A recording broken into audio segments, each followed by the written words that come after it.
I'm Ruby Hartman, 30 years old. Every October, the Kingsley family holds its traditional gathering at the old three-story stone mansion on a hill outside Denver. A place my great-grandfather built back in 1936. And I, the one always mentioned with pity or sarcasm, still show up on time, still wear my old blazer, and still sit alone at the end of the 16-seat dining table. Since I was 14, after a car accident took both my parents, I'd been the appendix of this family. They never said it outright, but their eyes never hid it. Ruby? The poor girl living off other people's kindness. Aunt Lorraine once said in the kitchen, thinking I didn't hear. I stood behind the door, broom in hand, face ice cold. The Kingsleys have been wealthy for generations. They own a chain of luxury hotels scattered across the western U.S., from Arizona to Montana. My grandfather, Walter, built it all by buying roadside motels and turning them into destinations for the rising middle class. After his passing, my grandmother Grace, my father's mother, took over the company with a terrifying coldness. That woman never smiled unless it was about assets. My father, the youngest of four, was the only one who stepped out of the Kingsley Group's shadow. He married my mother, a public library clerk, and moved to a small town called Loveland. They weren't rich, but we were happy. Until that fateful summer. After the funeral, I was sent to live with Grandma Grace at the Kingsley mansion.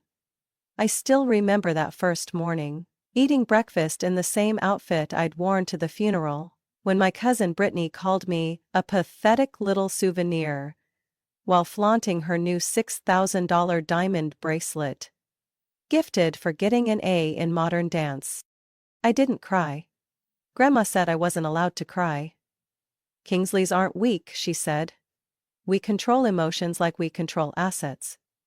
In the years that followed, she taught me to read financial statements before I even mastered algebra. She showed me investment fund reports before I learned how to pick mascara. I stayed up late studying return rate charts, while my cousins booked facials in Aspen.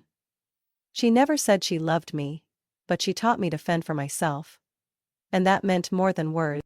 In contrast, the rest of the family made no effort to hide their resentment. To them, I was the symbol of my father's strategic marriage failure, choosing a woman with nothing but books and a $3,000 salary. At parties I was seated next to the server, or Aunt Lorraine's old cat. Meanwhile, they swapped stories about five-star resorts in Sedona, Cousin Jared's Patek Philippe watch collection, or Cousin Lucas being featured in a magazine for buying a $3.4 million penthouse in San Francisco. And me? I drove the old Ford Focus my dad left behind. At every reunion my car parked between the Range Rovers, Lexuses and Porsches, like a living reminder that I didn't belong. And each time, I still walked into that stone mansion with a smile, still sat quietly while they talked about stocks, investments, and who's the real pride of this family. I never argued, not because I was weak, but because I was listening and remembering. In their eyes, I was a negative balance. No house, no shares in the company, no Rolex, no golf club lunches. I lived with Grandma Grace for 3 years, long enough to understand that silence has a language of its own. She wasn't the type to hold me close or read bedtime stories, but when I sat quietly outside her study at midnight, I saw her poring over thick investment reports, reading glasses at the tip of her nose, dipping a fountain pen into ink like she was signing a war treaty rather than analyzing profits from a plot of land in Wyoming. One December evening, instead of a birthday gift, she slid a folder across the table toward me. "Read this," she said, eyes still on the Wall Street Journal. "It's this year's quarterly financial report for Kingsley Hospitality. If you don't understand it, don't bother coming to the next board meeting." I had just turned 17. I stayed up for 2 nights straight, looking up every term in the investment dictionary she'd given me. On the day of the meeting, I walked into the boardroom in a simple knit dress beside her, surrounded by executives in bespoke Milan suits. When Uncle Kevin smirked and asked my thoughts on the EBITDA growth rate, I replied with a question. Can you explain why this year's depreciation schedule was extended by 6 months? I think it's skewing the profit data." The room fell silent. Grandma didn't look at me, just smirked and gave a small nod. From that day on, she began to train me seriously. There were no formal lessons. Each one came as a story, a headline, or a brutally analyzed mistake. "No one gets rich by spending to be noticed," she said once, when I asked why she never wore jewelry aside from Grandpa's plain wedding ring. We had an odd agreement. I worked as her unpaid assistant. I took notes, reviewed lease agreements, even met with contractors for hotel renovations she invested in across Utah. The summer I turned 18, she let me manage a small project, revamping a rundown motel near Grand Junction. I negotiated prices, monitored progress, planned rental pricing. By fall it was booked through February. Post-renovation profits tripled. The night she handed me the final statement, I almost didn't believe my eyes. She had listed me as a 30% owner of the motel and transferred 100% of its first-year profit into an account in my name. I was speechless. "Why me?" I asked. She simply said, "Because you never asked me what you'd get out of it." At 21, Grandma passed away in her sleep. No illness, no drama.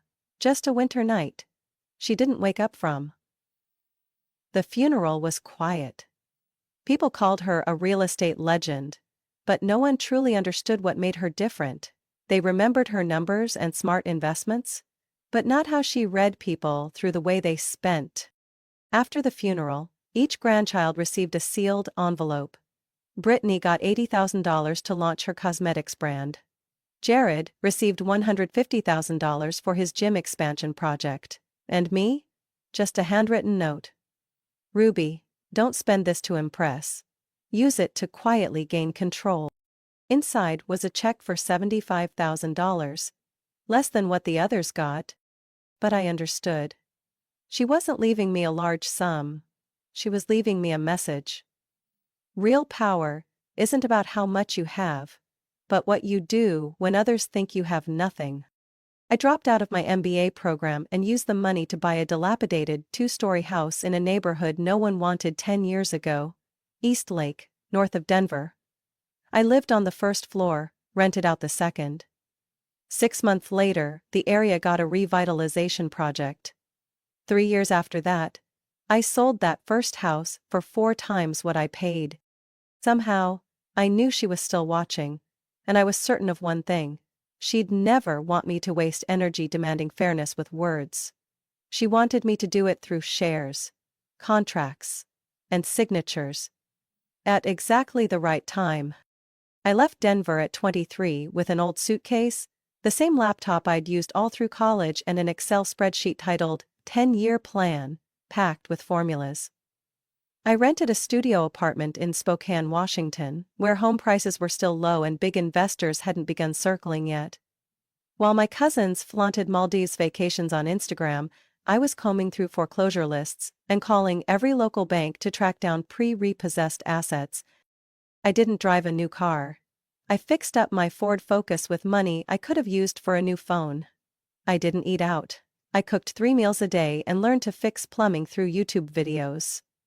I didn't post work hard, play hard selfies at co-working spaces or spas.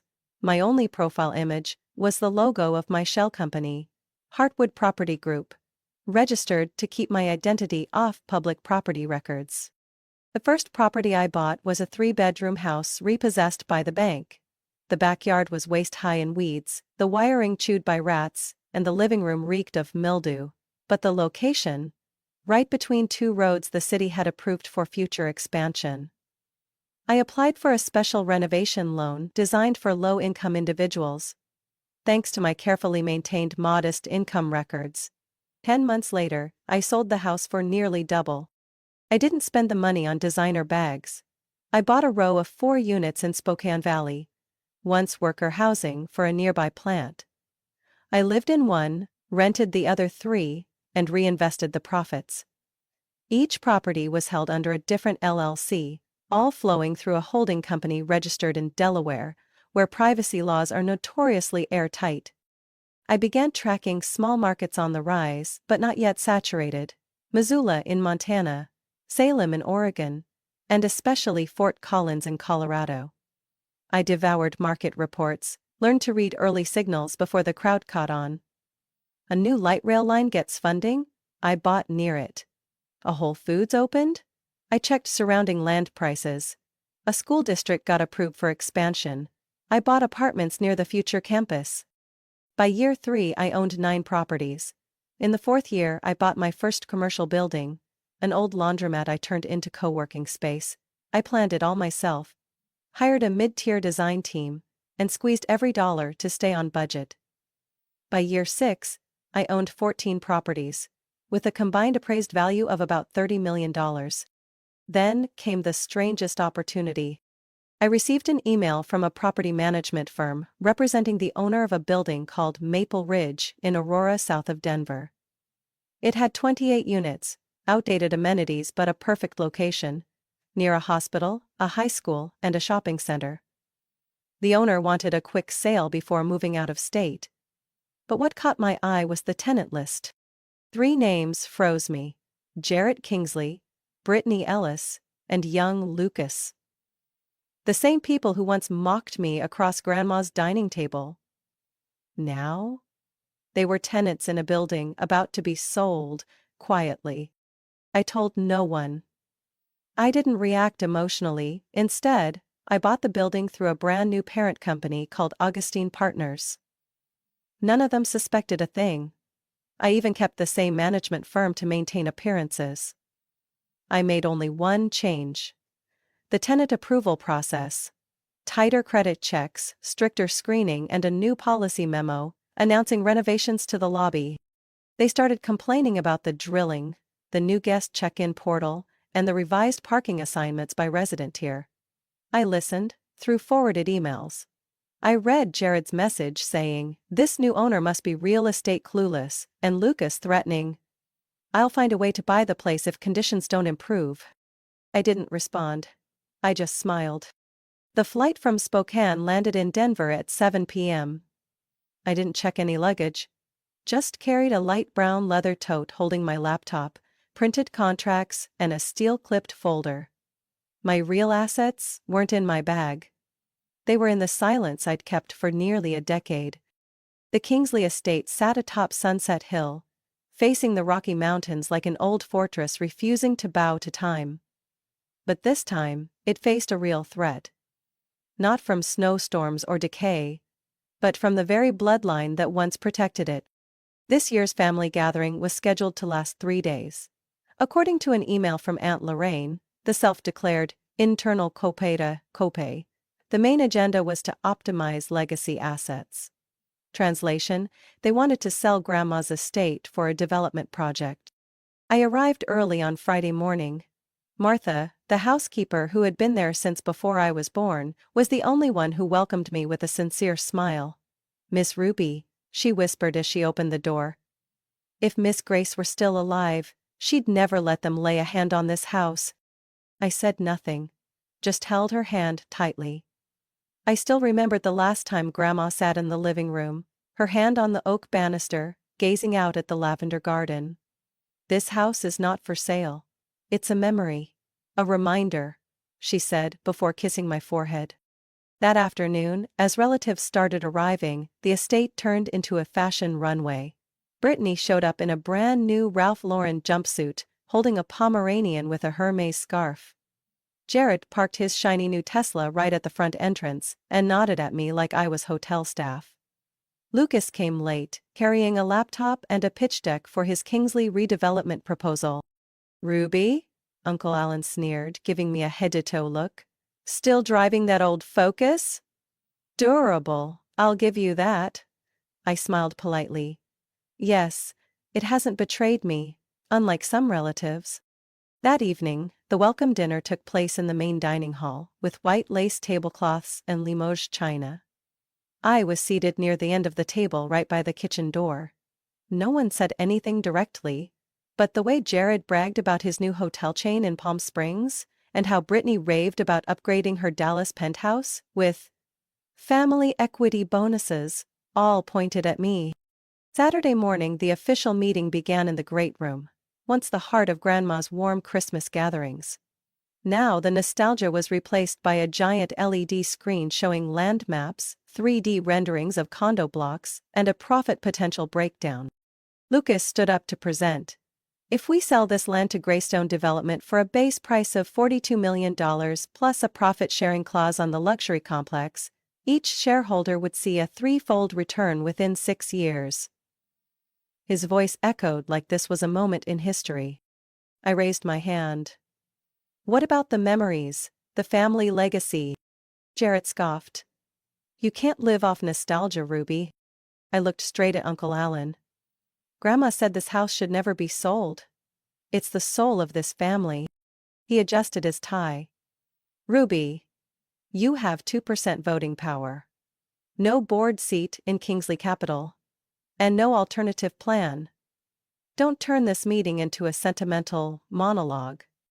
My hands clenched under the table. Brittany tilted her head, laughing. Come on, let's be real. Ruby doesn't have the money to keep a mansion just for sentiment. They voted immediately after. Of course, only Martha and I didn't raise our hands. Even though Martha didn't own a single share, she looked at me with steady eyes, as if her voice still held more weight than all of theirs. The meeting ended with clinking glasses and plans for lunch the next day at Ridgewood Golf Club. I walked out of the room, without a single head turning. Sunday, the second day of the family meeting, began with a buffet breakfast full of croissants, imported jam, and chilled orange juice. I sat quietly with my black coffee, avoiding the pitying glances of a few relatives. They had decided to sell Grandma's estate. In their eyes, I had failed to stop it. By 10 a.m., everyone gathered in the grand living room for personal presentations, where each member reported their financial achievements from the past year. In reality, it was an unspoken contest for who made the most money, owned the biggest house, drove the most expensive car, and who, of course, still hadn't lived up to Kingsley standards. Uncle Alan went first, boasting about his lakeside hotel deal in Utah. Jared followed with a flashy report on his Phoenix commercial real estate holdings, citing growth figures no one could verify. Brittany presented slides of her new villa in Florida, including photos of a walk-in closet bigger than the apartment I currently rented. She added, "We didn't really make any big investments this year, mostly focused on resting. After all, not everyone needs to work hard to live well."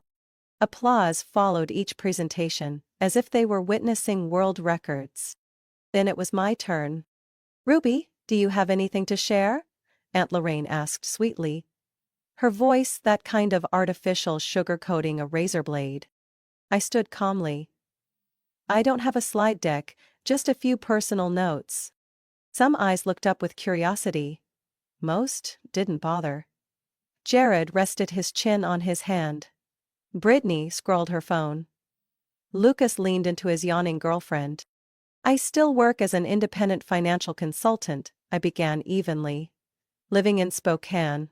Income's modest but steady. Still driving the same old car, still renting." "You should let someone help manage your affairs," Uncle Alan cut in.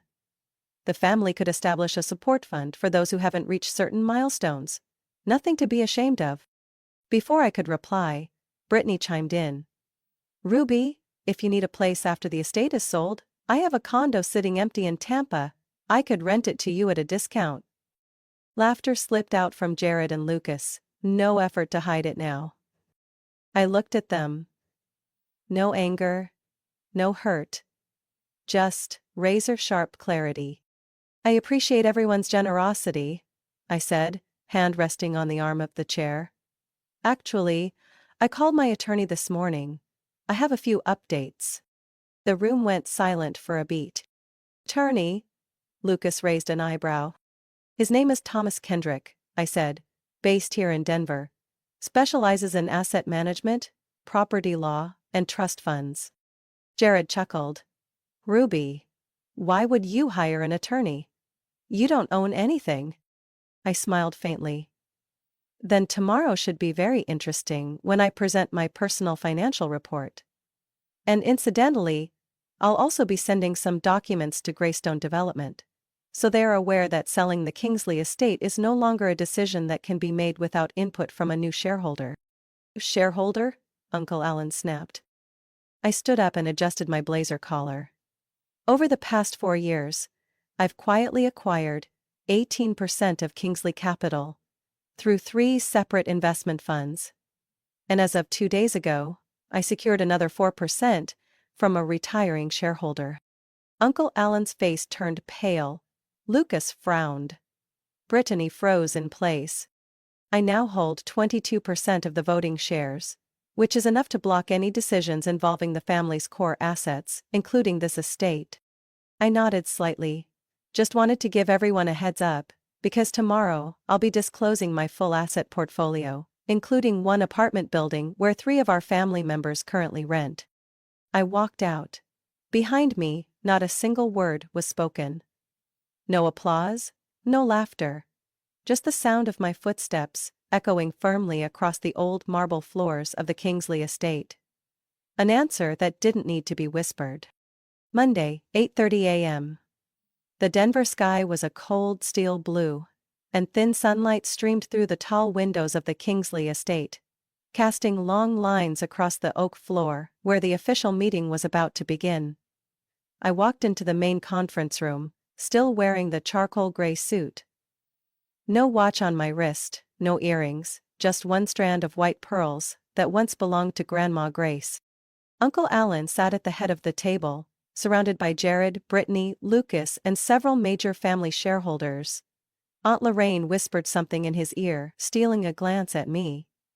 Jared looked at me like I was a lost barista. "Well, looks like we're all here," Uncle Alan announced. "We'll be signing the official agreement to sell the Kingsley estate to Greystone at 10 o'clock. Ruby, if you still wish to object, you may speak, though I hope this time it's brief and realistic." I gave a slight nod. "I won't take long." I placed a black folder on the table, opened it, and slid it to the center. Before anyone signs anything, I'd like to provide an update. Because the shareholder structure of Kingsley Capital that everyone's using is no longer accurate. I nodded toward the man in a gray suit standing by the door. "My attorney, Thomas Kendrick." He moved quickly, placing documents in front of each person. No one said a word. Not until Jared turned a page showing asset valuations. "Is this a joke?" he snapped, voice louder than usual. "No," I replied. "That's my current asset portfolio. It includes 16 residential properties, 4 commercial buildings, and major shares in 3 active real estate firms in Spokane, Fort Collins, and Missoula. Total valuation, as of now, is over $78 million. I paused. "Including Maple Ridge, the building where Jared, Lucas, and Brittany currently rent." The room fell dead silent. Lucas set his water glass down too hard, spilling it across the tablecloth. "No way," he muttered. "You own Maple Ridge?" I turned to Jared. "Remember that email complaint you sent about the guest check-in system being too strict? I'm the one who approved that policy."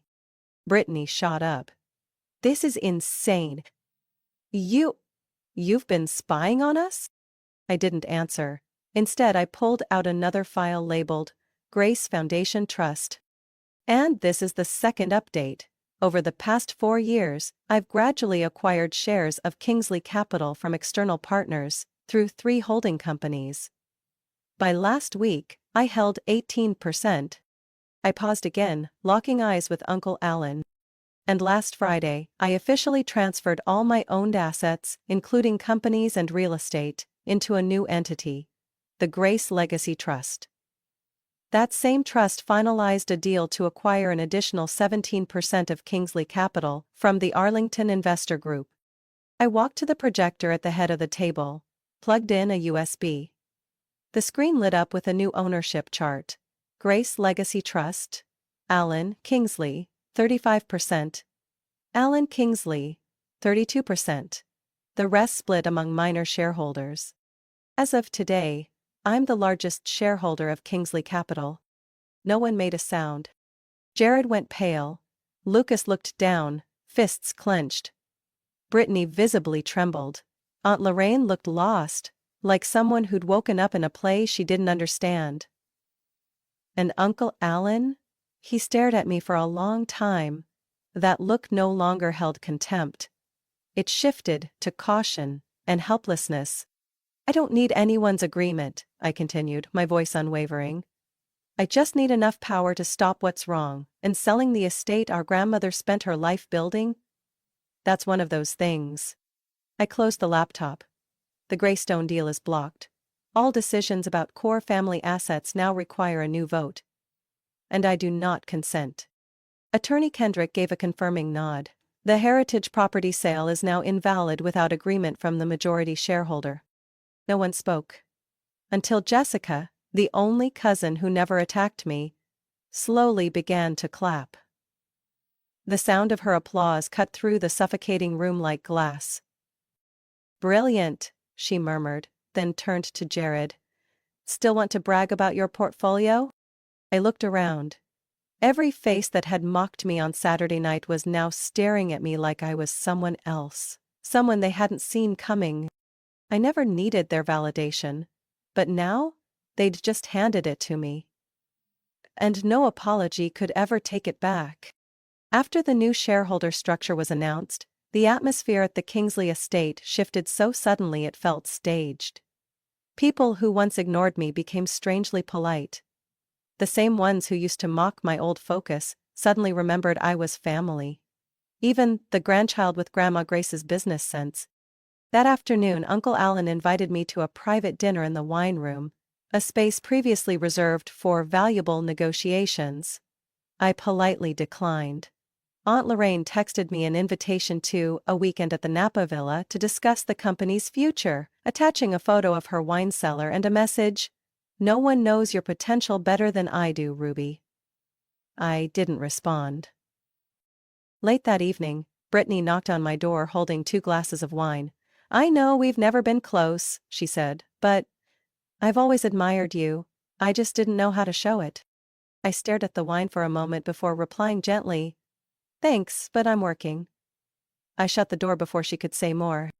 The next day, Jared waited for me by the back terrace, where Grandma used to plant lavender and place her iron bench facing the pond. "Ruby," he began, "I think we should put the past behind us. We're adults now. I've got some ideas for a riverfront hotel chain. If you're interested in expanding." I cut him off with a slight tilt of my head. "Jared, if I wanted to invest in greed wrapped in family branding, I would have done it at 23. He gave a stiff smile, offering no reply. I wasn't angry. I wasn't gloating. I just saw things clearly. Most of them had never truly seen me as family. They only saw my value once it turned into voting shares or asset figures. I used to be the shadow, now I was the spotlight. Only because they wanted to stand in it. Jessica was the only one who hadn't changed her tune. She sat beside me at Tuesday's breakfast, after the rest of the family had quietly slipped away. "You holding up?" she asked, still in her navy knit cardigan. Those calm brown eyes reminding me not all Kingsleys were the same. "Better than ever," I said, "but tired." She smiled. "You just reorganized an empire without raising your voice, just well-timed silence. And a copy of the deed." She paused. "I think Grandma's smiling." I glanced at the pearl necklace around my neck, feeling something both warm and sharp. Like sunlight spilling across her old wooden table. That afternoon, with Attorney Kendrick, I officially transferred the Kingsley estate from Kingsley Capital's shared assets into Grace Legacy Trust, under a clause preserving its original architecture. The lavender garden, the stone bench, even the kitchen where she used to brew chamomile tea. I wasn't keeping it to live in. I kept it as memory. And the heart of something none of them had dared to build. A scholarship program for young women in real estate, and a financial literacy foundation for women who'd faced bankruptcy. I named it the Hartman Initiative, after my mother's last name, the woman who taught me to read books before I could read numbers. The internal announcement was simple: no press, no cameras, just a small sign at the front gate. This home will live on, not to be sold, but to be passed on. Months later, Jared sent me another proposal. This time, he asked me to serve as the legal guarantor for a loan to expand his failing hotel chain. I didn't reply. Brittany mailed me a wedding invite, cordially inviting you as an honored guest. I returned it with, "Thank you for the invitation, wishing you happiness, but I no longer do theater." Jessica? I invited her to join the advisory board of the Hartman initiative. She was my first choice, and likely the only one from that family I ever wanted to trust. Because I finally understood, I didn't need to retaliate against anyone. I just needed to live in a way that preserved the values Grandma believed in. Not buried under cheap makeup labeled legacy. I didn't need to be the center, I just needed to be the foundation. Steady, self-owned, and unshakable. 3 months after that fateful meeting, the Kingsley estate wore a new look. Not of fresh paint, but of purpose. The iron gates, once reserved for cars worth 6 figures, now open to those rejected by banks for basic home loans. The sound of luxury leather shoes had been replaced by children's laughter in the backyard, once Grandma's lavender garden. I named it Grace House after the woman who taught me legacy isn't about assets, it's about staying true to your values. In just 2 quarters, Grace House hosted 4 personal finance training courses, 2 business incubators for single mothers starting small real estate ventures, and a statewide conference titled "Finance Isn't Just for the Wealthy." I led it all. Not as a CEO. Not on stage. Just as the one signing the checks, approving the budgets, and sitting quietly in a back room during every session. I still live in Spokane, I still drive my 10-year-old Ford Focus, my rented apartment is just over 600 square feet, with an electric stove and a tiny balcony that looks out at a laundromat. People often ask why I haven't moved, why I don't buy a nicer place, why I don't elevate my lifestyle. I just smile. I don't live to prove I'm worthy. When I was younger, I thought winning meant making those who once looked down on me regret it. But now I know. Winning means you no longer care what they think. And still live fully, on your terms. One July afternoon, I returned to Denver for a special anniversary, 50 years since Grandma Grace purchased the Kingsley estate. I hosted the event, but under the name of the Hartman Initiative. My tribute to my mother, the woman who taught me to love books more than spotlights. The guests weren't CEOs or politicians, they were women who had escaped debt thanks to the Grace House program.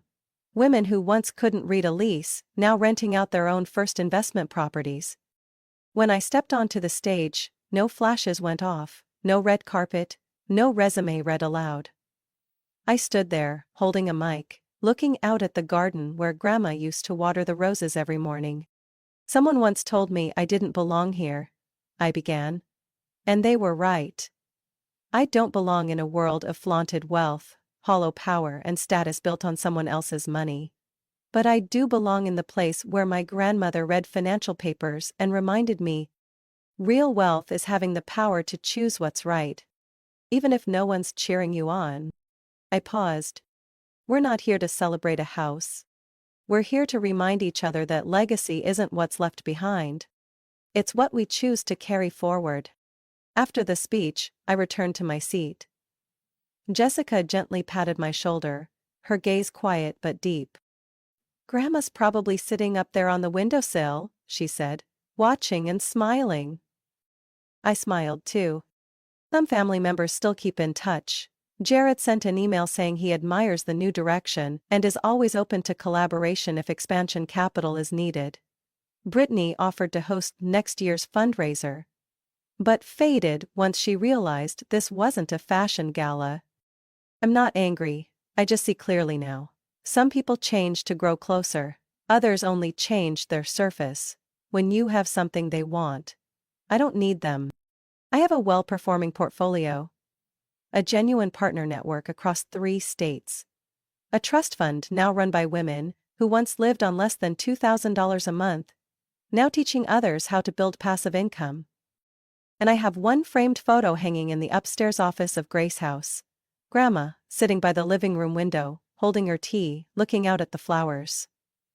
That's how I remember her, not with titles or power, but with a silence so strong it made people listen even when they didn't want to. I'm no longer the girl placed at the far end of the conference table. And I don't need to sit at the head of it either. I just need to stand firm in my values, to hold what matters. And let those who once judged me by appearances wonder what they missed. I'm Ruby Hartman, and I don't need recognition, I just need the freedom to do what's right.